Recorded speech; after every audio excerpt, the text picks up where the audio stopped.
Ever since seeing Disney's Peter Pan when I was but a wee lad, I had been a fan of the J.M. Barrie story. I mean, let's be honest, the kick-ass ride at Disneyland was what really did it for me. I mean, the story has it all, an eclectic mishmash of legend and folklore, all encompassing a tale about a boy who never grows up and doesn't want to grow up. Yeah, that's right, he's a Toys R Us kid.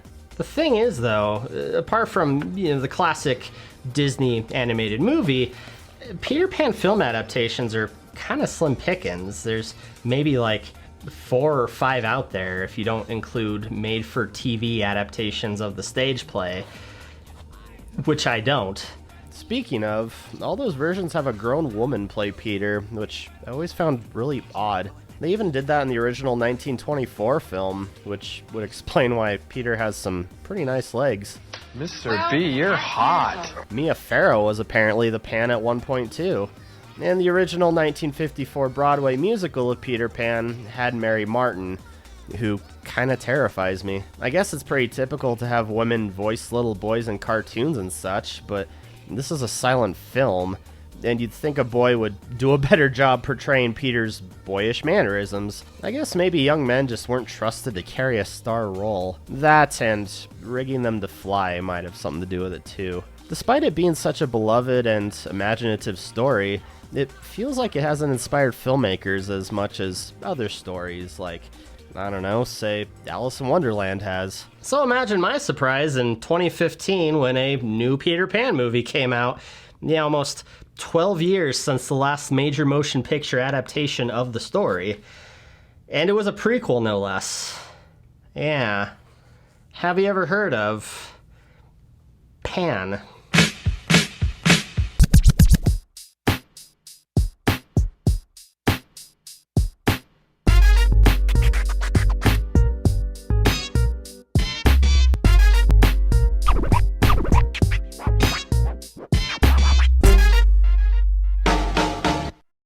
The movie opens in a London orphanage in the year, World War II, with our boy Peter and his friend Nibs causing trouble and doing typical orphan things, like going all Paddington on the nun's hidden stash of marmalade.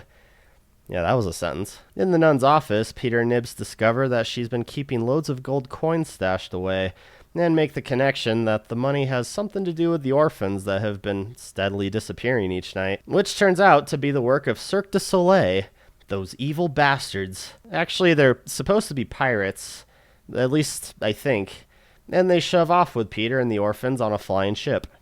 But this is London in the year World War II, remember, so a pirate ship sailing the skies at night isn't exactly going to go unnoticed. Leading to a pretty rad sequence of the British Air Force attempting to gun down a rogue vessel, which is unfortunately dumbed down by having a Situation Room scene interspersed with the action, and having it include stupid jokes. Damnation, you've sunk my frigate. Peter this whole time is getting tossed around the ship when he's eventually saved by this guy.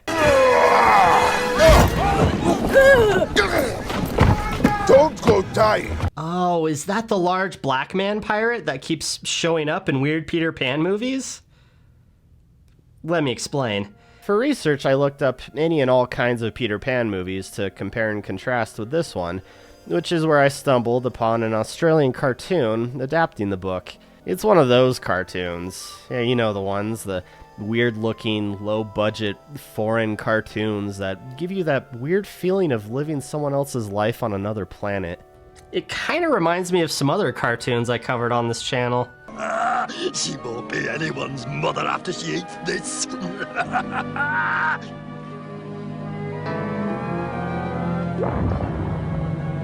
Oh, come on, you gotta put more pizzazz into poisoning a cake. So when I looked up the description for this night terror of a cartoon, it reads as follows. Peter Pan takes Wendy, John, and Michael to Neverland to live with the Lost Boys and foil the dim-witted Captain Jasper Hook and his crew of 3 pirates. Smee, Chaco, and a large black man. Oh no, she's made them lemonade. Ah yes, the most notorious of pirates. Even the 1924 movie lists one of the pirates as a large black man. Did I miss something when I read the book? So the point to all this rambling is maybe this movie was paying tribute to that long-forgotten Peter Pan character, but Probably not. Eventually, the ship breaks the laws of physics, because it wasn't doing that already, and enters outer space, where it plunges into what I could only assume is Neverland.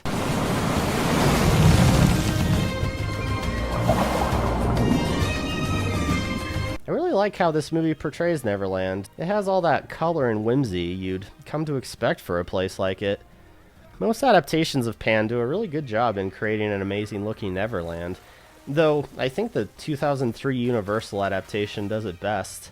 The cinematography in that movie in general is just leagues above the rest, which makes it extra weird that I never actually watched it until I started working on this video. Ha, but now I know why, and why it's not talked about really by anybody at all. It's kind of a mess.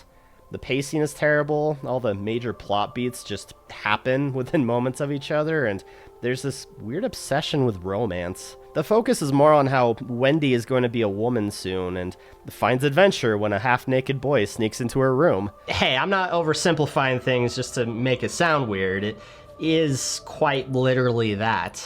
It even comes up in the plot as Wendy's caught in class drawing her Peter Pan fanfiction. It's this weird obsession with romance that drives Hook and Tinkerbell to conspire against Pan, because they become jealous of him and Wendy being an alleged item. Hell, I don't even know what a kiss is anymore. First it's literal, then it's a thimble, now it's some coming-of-age symbol for womanhood or some shit. But yeah, great design of Neverland though. Just like this movie. Segue. It's just a damn shame that a lot of the movie takes place in a bland quarry, where everyone welcomes the ship by singing,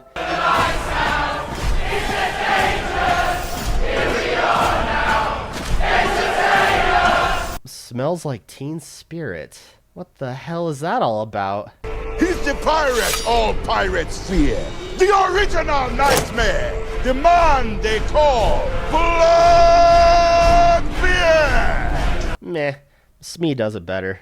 No, it's not Captain Hook this time, but instead Blackbeard, or Edward Teach, if you're so inclined.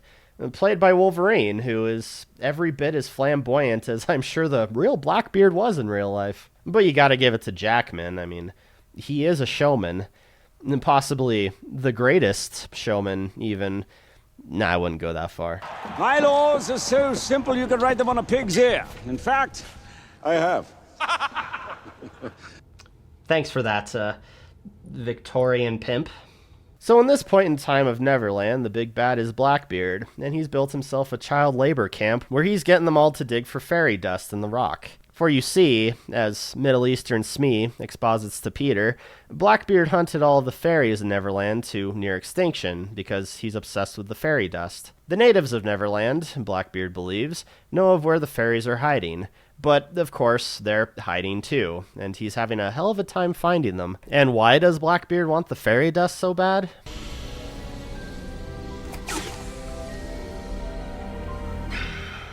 The fairy dust makes you younger. Wait.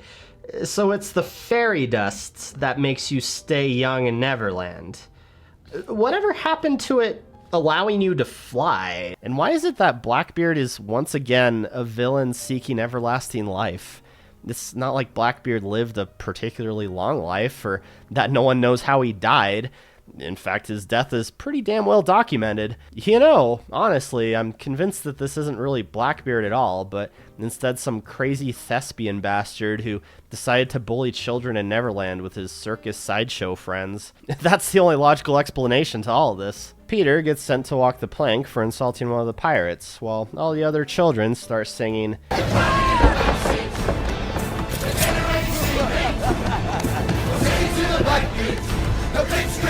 Seriously, what is with this choice of music?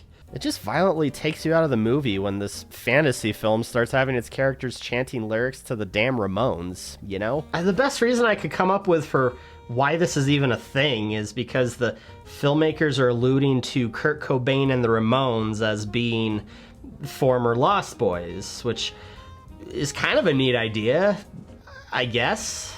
But its inclusion is just so fucking weird. It's like the director had been watching too many Baz Luhrmann flicks or something. He's the director for films like Moulin Rouge and Romeo and Juliet. You know how they tend to have weird adaptations of pop songs in those movies? No? Well, anyway, that's one dead kid. Which I guess isn't too jarring if you consider that in the original story, it does allude to the Lost Boys getting butchered by pirates. Like when Smee offers to kill Nibs with Johnny Corkscrew, what he called his sword, because he liked to wiggle it in the wound of whoever he stabbed with it. What, this guy? Yeah, actually, I believe it. The book even mentions how the Lost Boys eventually grow up, which is strange because I feel like all film adaptations, including this one, alludes to Neverland being some kind of time capsule where you remain the same age while you're there. Or at least with the help of pixie dust, I suppose. But the book says when the Lost Boys grow too old, Peter calls their numbers. And I quote, "The boys on the island vary, of course in numbers, according as they get killed and so on, and when they seem to be growing up, which is against the rules. Peter thins them out." And I'm pretty sure when the Pickaninny natives are described, it mentions how they're adorned with the scalps of both pirates and Lost Boys. Oh yeah. Yeah, the book is kind of fucked up when you really get down to it. It's a bad book. Right, sorry, I keep getting sidetracked. So Peter is sent off the plank when he can fly. He can fly! He can fly! Or at least the shitty CG render of him can. Neverland is a dream from which you never awake. Ever had that one? No, I typically wake from my dreams eventually, but go on though. Blackbeard is waxing poetic to Peter because he's heard about those boys what do the flying thing. The prophecy tells of a boy who would be disappeared from this world until he was old enough to return and lead an uprising against me. Oh, come on. Why does it always have to be a prophecy with these movies? He's Peter Pan. Like, he flies, he fights pirates. Just use that. That's all you need. Trying to justify why he's so important to Neverland just diminishes his character. Just let him grow into his character naturally instead of forcing it through some kind of contrived plot device. Hey, spoiler alert, Peter's gonna fulfill the prophecy at the end of the movie. I know, it's pretty wild, right? Does it say anywhere in your stupid prophecy that he'll grow up to be Robin Williams? Anyway, Peter gets thrown into the dungeons. Because I guess Blackbeard didn't have the heart to kill his prophesized executor, even though he was just about to one scene ago. Whatever. He escapes with the help of another worker named Hook, who's an American cowboy. Thanks very much. Don't thank me.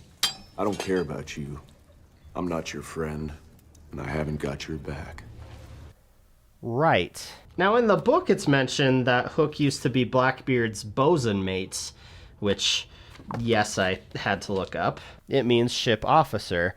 So I guess Blackbeard being here would kind of work timeline-wise, but no, it still doesn't, because Hook is one of Blackbeard's slaves, not shipmates, so never mind. I do like how he and Smee already have a rapport, reminiscent of how they're typically portrayed.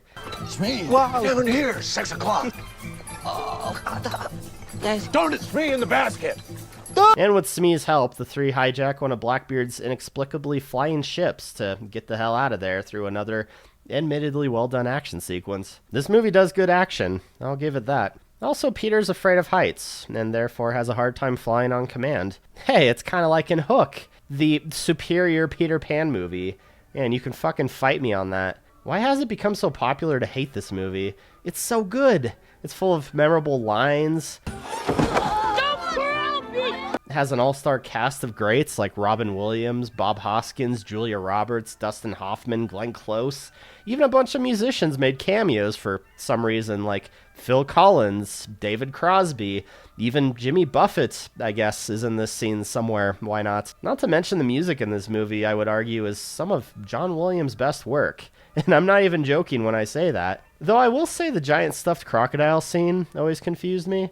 Even to this day, I'm not quite sure I get it. Like, was it still alive? Why did it land in such an awkward position? How did Hook get inside of it if it never closed its mouth? Also, wasn't I talking about something else? So the trio crash into the lush Neverland wilderness. Yeah, finally we're out of the damn beige quarry. But back in the quarry, Blackbeard gets the bad news. The stolen ship went down in the Neverwood. So the boy's lost? Yes, he is a lost boy. Good lord, that was a stretch. Meanwhile, the trio is then chased by the Neverbird. I assume not the same Neverbird that will later save Pan from drowning by offering him her nest, which happens in the book. The trio is saved and then subsequently captured by the natives, who in this movie are portrayed as a mishmash of different cultures with a heavy focus on bright colors. And I'm not gonna lie, I kind of actually dig it. I mean, I can't really complain about this movie taking too many liberties with the source material at this point, can I? Apparently this film got some hate for having Tigerlily be a white woman, you know, despite the whole native tribe being a wide assortment of nationalities. I guess because the Pickaninny tribe, which, by the way, was made up for the sake of the book, it's not allowed to have any white people in it.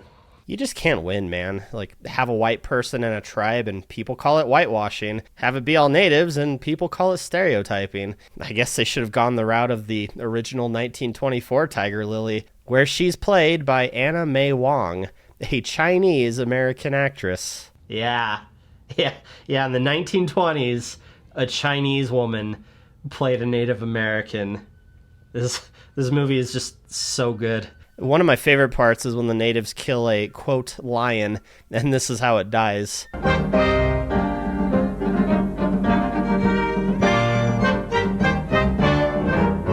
And yeah, all the animals are played by people in costume, even Nana, who's goddamn terrifying. But it certainly adds to the charm of the movie and contributes something to the strangeness of Neverland, though they sometimes take that a bit too far. Like, before Hook has the Lost Boys walk the plank, they start singing My Country 'Tis of Thee. Yeah, apparently this was an American film. Then Wendy tells Peter he's just like Napoleon, and I completely checked out at that point. But yeah, check out the 1924 Peter Pan movie. It's a trip. Anyway, back to the present, even though it's a prequel, whatever. The group's freedom needs to be achieved via trial by combat against the tribe's Pan, what they call their fiercest warrior. Your chance to live! Your fiercest fighter against ours! Our Pan! Is it Rufio? You're dead, jolly man. No, of course it's not, but, you know, it would have been cool. I do find it interesting that the fight is done on trampolines, though. It's very Lost Boys from Hook-esque. They find the necklace Peter's mother left him with, however, and realize... He wears the Pan! You are the Pan. And then we get more of a lowdown on what happened to create this great Neverlandian schism. Basically, Peter's mom was Blackbeard's special lady friend until she fucked a fairy when he came to save her, and grew human-sized, kind of like in Hook. Apparently they do that when they want a bone. He died, but his mom ran off with the fairy folk to a hidden realm, never to be seen again. The fairy kingdom is the greatest secret of this land. Our duty is to protect it. I love how the dude in the back is like, yeah, the man with the crazy hair has a point. So Peter has to prove himself as the true Pan in order for them to take him to see his mom and the fairies. And much like in that one movie I keep referencing for no particular reason, Next time to fly. Fortunately, Pan's old buddy Hook is there to give him a pep talk. I don't know if there is one, but I do know that if you aren't the guy, and you are just you, maybe that's enough. Yeah, Peter, just keep that in mind when Hook tries to stab you to death and poison you years from now. Whatever happened to happy thoughts being the catalyst for flight? Like fairy dust and all that shit. Why can the ships fly? And also, why is Hook and Tigerlily suddenly a thing?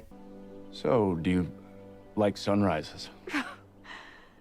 What is it you think you're doing? Well, I think it's called flirting, but... Yeah, Tigerlily, just keep that in mind when Hook goes to war with your tribe and tries to drown you years from now. Then suddenly the pirates attack, and it's Disneyland employee rejects versus a bunch of homeless people who raided your mom's craft supply closet. I'll let you decide which is which. And when the natives die, they explode into colorful dust, which is both neat and incredibly morbid. Just imagine how much Neverland native you'd be inhaling right now. The fun stops, however, when Large Black Man shows up, and Blackbeard demands to know where the fairy kingdom is. And how to find the fairy kingdom, and you may live. Death is the greatest adventure. Bon voyage. Oh, apparently Peter took that to heart afterwards. And even Hook. Death is the only great adventure. Peter tries to save the day, but Blackbeard shoots him down and starts monologuing again. This time about how he himself killed Peter's mom, who turned out to have sired a kid, who turned out to be the chosen one meant to kill him. Yeah, don't you hate it when that happens? Peter, Hook, and Tigerlily manage to get away, though, which is very bad form. And Tigerlily spills the beans about what Blackbeard just told him. I'm sorry. So it's true. It's complicated. Blackbeard didn't kill your mother. He is your mother. It's now a race to the Fairy Kingdom where they make a stop in Crocodile Country, because it wouldn't be a Peter Pan film without one of those showing up. Crocodiles. Afraid? No, ma'am. You know, in every adaptation of Peter Pan, as far as what I've seen, it's always explained, and in the book is explained too, that it's Peter's fault that Hook, you know, is Hook, and the hand was fed to a crocodile, and the crocodile is out for Hook to eat the rest of him. That's in every adaptation of the book, but what's never explained or shown even is what happened, right? What did Peter do to cause Hook to lose his hand? So it's a real shame that in the movie that's supposed to take place before all this happens, you have the crocodile, you have Hook and Peter there, but Hook doesn't lose his hand or anything. There's no misunderstanding or accident caused by Peter that makes Hook lose his hand to a crocodile and starts his whole vendetta against Peter for what he did sort of thing, which is what I thought would happen when I first watched this movie. I legitimately thought this is where they were going to set up the events to the J.M. Barrie story. But no, instead Hook gets to keep both hands, and they get saved by the other Neverland staple, the mermaids, who are all Cara Delevingne, I guess. At least they stuck with the mermaids being hot. For some reason in the 2003 Universal Peter Pan movie, they made them creepy, murderous mermaids. Yeah, for how colorful and rad they make Neverland look, that movie at least really hammers home the idea of it being an extremely dangerous and dark place. They do that pretty well with the Lost Boys, I think, and how they can be fun and goofy 1 minute, then incredibly violent the next. That is no bird. Oi, that's no bird. That's one of them ladies. All right, good-looking bird she is, though. Actually, I say that, but then they have this big action sequence at the Black Castle. Yeah, Black Castle replaces Skull Rock in this movie because why not, I guess. The whole action sequence here, though, is totally goofy and played for laughs. Yeah, I was expecting some epic flying child versus one-handed adult swordplay, but it's all just really silly. It's all a bit tragic, really, isn't it? And especially this part. It's a teddy bear. Why would that have hurt him? If I were you, I'd give up! If you were me, I'd be ugly. Okay, that line's pretty good, I have to admit. What was I talking about? Right, so Peter gets saved by mermaids and they make it to the shore where Hook goes swimming off to a wrecked ship in the lagoon after they were just attacked by a giant crocodile that he's apparently afraid of. I guess getting Peter and Tigerlily alone again was really important to the script, but actually it's just more fluff about Peter's mother. The mermaids charged these waters with memories. Of course they did. Why the fuck not? Would you have been proud of me? Yes. Except that time you pissed yourself. That was just embarrassing. Hook, meanwhile, figures that the crashed ship is still airworthy and is ready to get the hell out of this silly movie. I want you to come with me. And if I don't? Well, obviously he's going to kidnap you and leave you for dead on Skull Rock, or Black Castle depending on who you ask, where you'll be saved by Peter and returned to your chieftain dad. Wait a second. In a crazy plot twist, Peter decides not to ditch the rest of the film with Hook, but at the same time seems to be just as about done with the plot as I am. Let's get one thing straight. I'm not the chosen one. Yeah, because prophecies are fucking stupid. And especially for a story based on a far superior story that was written a century ago. Oh, dear Lord, I'm getting Tim Burton's Alice in Wonderland flashbacks. But yeah, sure, Chosen One. Giant stone door to the fairy kingdom with a weird language written around it. Only Peter can read, and it says, "Speak, friend, and enter," or some bollocks. Only the prince who bears the key shall pass. Just that. And some boring stuff about the great fallen dead. Well, maybe you guys should just keep trucking before the friend of the devil gives you, Mississippi half-step uptown Toodaloo. Whatever the hell that means. Yeah, Grateful Dead reference. It'd been a while since they threw in a weird song reference into the movie, so I figured the music references were done, but it turns out the music never stopped. Okay, that one was a bit of a stretch, I apologize. And just in case you weren't following along with this movie's oh-so-convoluted plot, here's Blackbeard to lay it all out for you. She knew I'd come for her. Yes. Mom tries to protect the kingdom by giving Son the key. I kill Mom, but fail to kill the son. Yeah, something you had ample time to do, I'd reckon. But sure, Blackbeard's finally found the mother lode of fairy crack. I will live forever.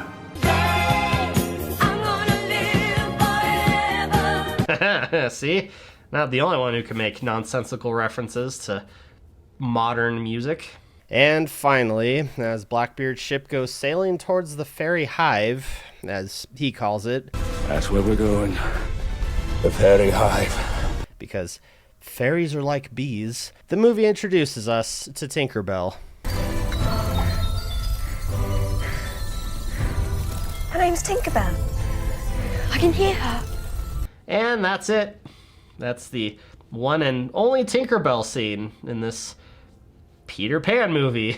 Yeah, it's pretty sad when Tinkerbell gets less screen time than the frickin' Neverbird. But at least they didn't make her really obnoxious, like in the 2003 movie. I mean, I guess she's supposed to be a little petulant in the book, but this is a few leagues above that. Even in 1924, Tink had more charm than her, and that one was just a damn light bulb.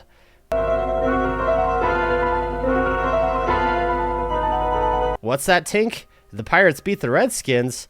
Oh, but they don't even play the same sport. And I never caught this when I first read the book, but in it, Tinkerbell's described as being embonpoint, or however the fuck you pronounce it, but like in all caps, just like that, which is apparently French for in good condition. Or as Oxford puts it, the plump or fleshy part of a person's body, in particular, a woman's bosom. So yeah, Tinkerbell is thick, with 2 C's, according to J.M. Barrie. Just thought I'd share that.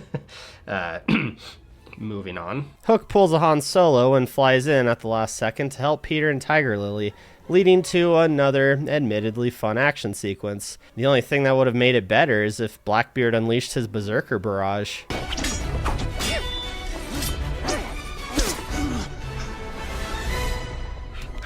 Man, this movie and its homages to the better Peter Pan film, I tell ya. Even the Universal movie goes on this interesting diversion from the plot to have Hook try to convince Wendy to be a pirate, just like he did to Peter's kids in Hook.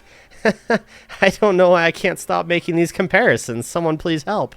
Eventually, Peter gains the confidence to become the chosen one and unleashes a Kamehameha of fairies to stop Blackbeard and the pirates. Oh god, the fairies are probably going up his nose and into his urethra and everything. Ugh. So the day is saved, and Peter gets to have an emotional reunion with his mum via fairy hologram technology. The movie ends with Peter busting the orphanage kids out to go on a grand adventure with Tigerlily and Captain Hook dealing with their awkward sexual tension. The end. So this was meant to be a prequel to the story that we're all familiar with, right? But the way this one ends, there's just no lead up to that story. Oh, is there meant to be another movie after this that still takes place before the J.M. Barrie story? Like, was that one going to explain how Hook loses his hand? Why the Lost Boys and the natives start hunting each other down for some reason? Why Hook tries to kill everyone, essentially? How do we go from this to the original J.M. Barrie story where Hook almost kills Tinkerbell and makes the Lost Boys and Wendy walk the plank, and Peter spends a whole 5 minutes shouting he believes in fairies? Oh wait, that was just in the Universal movie. I do believe in fairies! which kind of kills the pacing when the whole children about to be murdered by pirates thing is happening. All just to bring back a Tinkerbell I couldn't even be bothered to clap for. The big showdown itself doesn't even happen after that. No, Hook has to interrogate Wendy about Pan's weaknesses. You like my stories? What stories?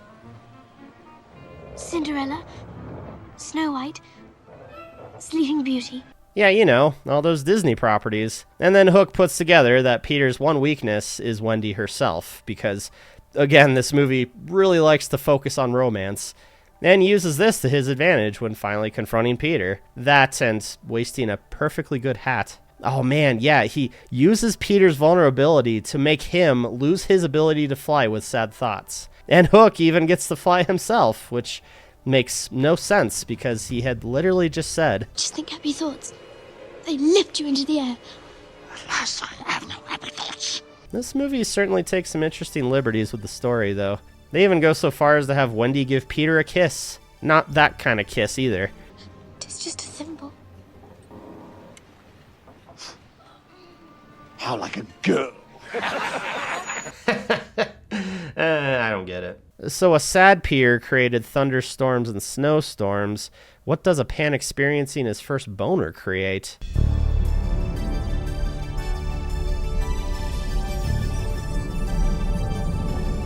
Brace yourselves, lads. Ah, it creates Mannheim steamroller music. Yeah, got it. Okay, I'm done talking about this movie.